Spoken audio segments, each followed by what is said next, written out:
జల్లడ పడతా ఉంటే మా మనవాడు మొత్తం ఇట్లా పైకి ఎగబోస్తూ ఉన్నాడు. రేషన్ బియ్యం తీసినాము. రేషన్ బియ్యంలో అన్ని నూకలు మెరుగలు కొంచెం నల్ల పురుగులాగా కనిపించినాయి. నానమ్మ మా అమ్మ రోజుల్లో అప్పట్లో బియ్యం ఇలాగే జల్లడ పట్టుకునేది. జల్లడ పట్టుకుంటే మీద కచ్చర వస్తుంది, మెరుగలు వస్తాయి, అన్నీ వస్తాయి. అవన్నీ మీరు అన్నీ తీసి పక్కన పెట్టుకోవాలి. ఇట్లా జల్లడ పట్టుకున్నాక బియ్యం మంచిగా నీట్గా అవుతుంది.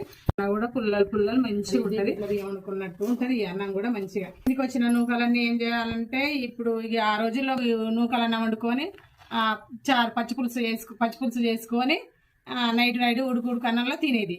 ఇప్పటి బియ్యం అన్నమే సరిగ్గా తినట్లేదు పిల్లలు. ఈ నూకలు ఇట్లా ఏం తింటారు, ఏం తినరుగా.